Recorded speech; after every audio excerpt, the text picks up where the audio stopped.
We talked about, earlier in the course of the discussion, we talked about people, negative change in PVC distribution in some states between February 17th and March 21st.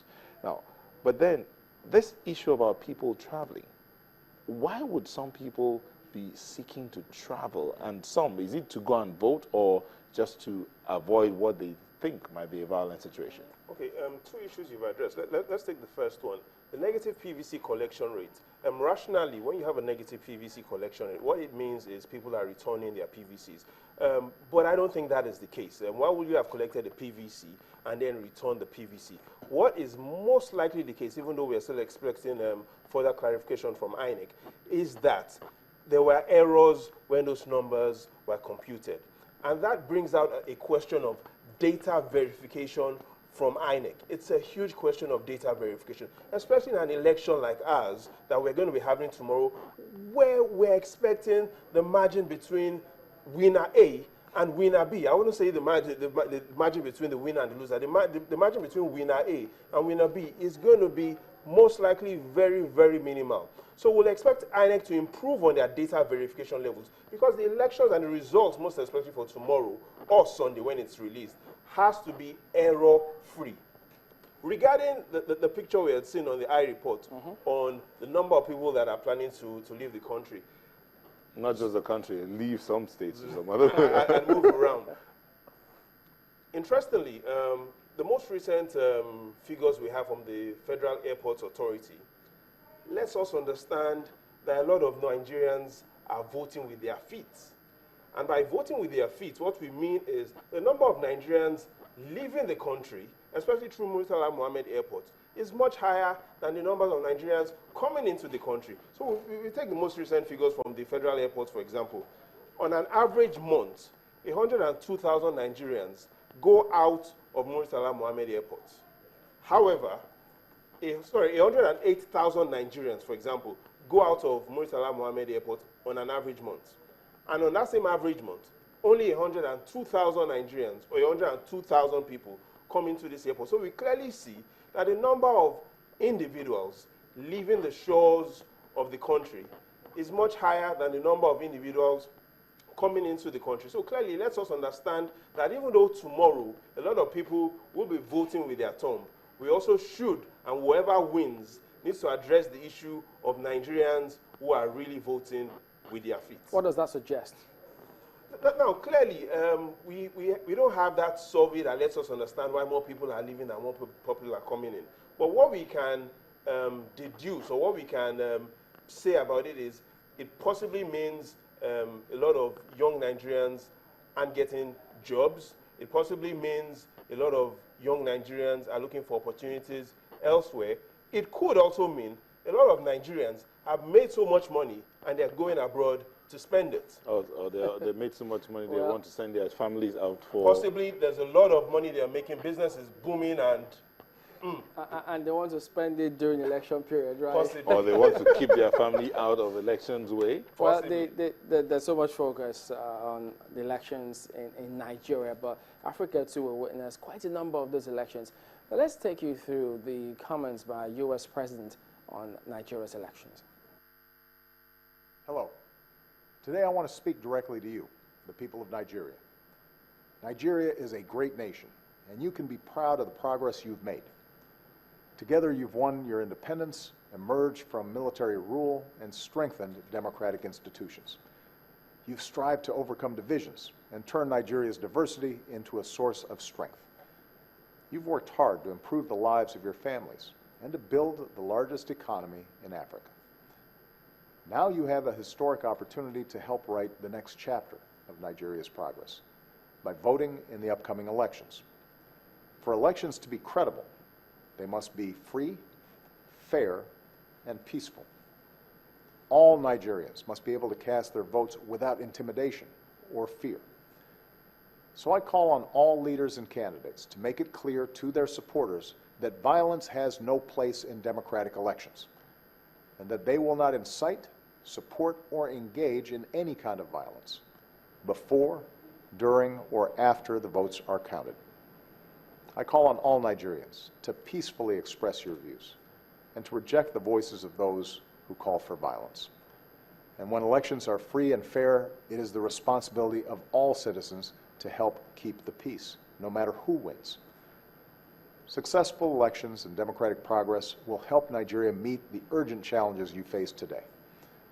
Boko Haram, a brutal terrorist group that kills innocent men, women, and children, must be stopped. Hundreds of kidnapped children deserve to be returned to their families. Nigerians who have been forced to flee deserve to return to their homes. Boko Haram wants to destroy Nigeria and all that you have built. By casting your ballot, you can help secure your nation's progress. I'm told that there's a saying in your country, to keep Nigeria one is a task that must be done. Today, I urge all Nigerians, from all religions, all ethnic groups, and all regions, to come together and keep Nigeria one. And in this task of advancing the security, prosperity, and human rights of all Nigerians, you will continue to have a friend and partner in the United States of America. Yeah, Ms. Sanders, that President Obama there speaking to Nigerians about the elections coming up in a few hours. Would you say those comments are timely, or should they have come a little earlier than that? Well, I think the U.S. has always been a great friend and partner to Nigeria, and I think the president's statement, I think, is coming at the right time. Your elections are tomorrow. Everyone is focused on your elections, and so I think his statement has come at the right time. And we've made earlier statements, but I think the video statement that the president made has come at the right time, right on the eve of the election when everybody is really poised to go forward tomorrow. So I'm appreciative of his comments. I support his comments, and certainly the credibility of the elections and the transparency of the elections, as I said earlier, is so very important, and the aspect of non-violence, spontaneous or otherwise, is very critical. Ambassador Sanders, the statement he said about a saying in Nigeria about the belief the oneness of Nigeria is a task for everyone. In your interactions with the different Nigerians you've had to relate with in observing and preparing for the elections, what would you say is the rate of or level of belief in the oneness of Nigeria amongst the politicians? During this assessment cycle, those weren't part of our mission elements, and so but what I will say is, being in the field today, I really saw the preparedness of the election process at the sites that I went to and with the officials that I met with. And so I think that's a reflection of how important Nigerians see this particular election. I worked with my team on the run-up to your last election, and I see the maturity in the process from then to now, and I think that maturity in the process hopefully will be reflected in how the conduct is made tomorrow. And additionally, the observer missions that are here for a reason, and they're here because Nigeria is important. They're here for all the elements of the statement that were in the statement by the President of the United States, and I know other leaders around the world. And all eyes are really on Nigeria at this very, very pivotal moment. It's a way forward for the country in so many areas. And as the biggest economy with the largest the population, I consider Nigeria a powerhouse nation for the continent. Democratic processes are really important, and the outcome of this election that reflects that is going to be equally as important. And the observer missions that are here, are mine in particular that I'm on, we'll be looking at all of those things, and we'll be issuing a press statement about the conduct of the election, and also the free and fair and transparent part of that as well.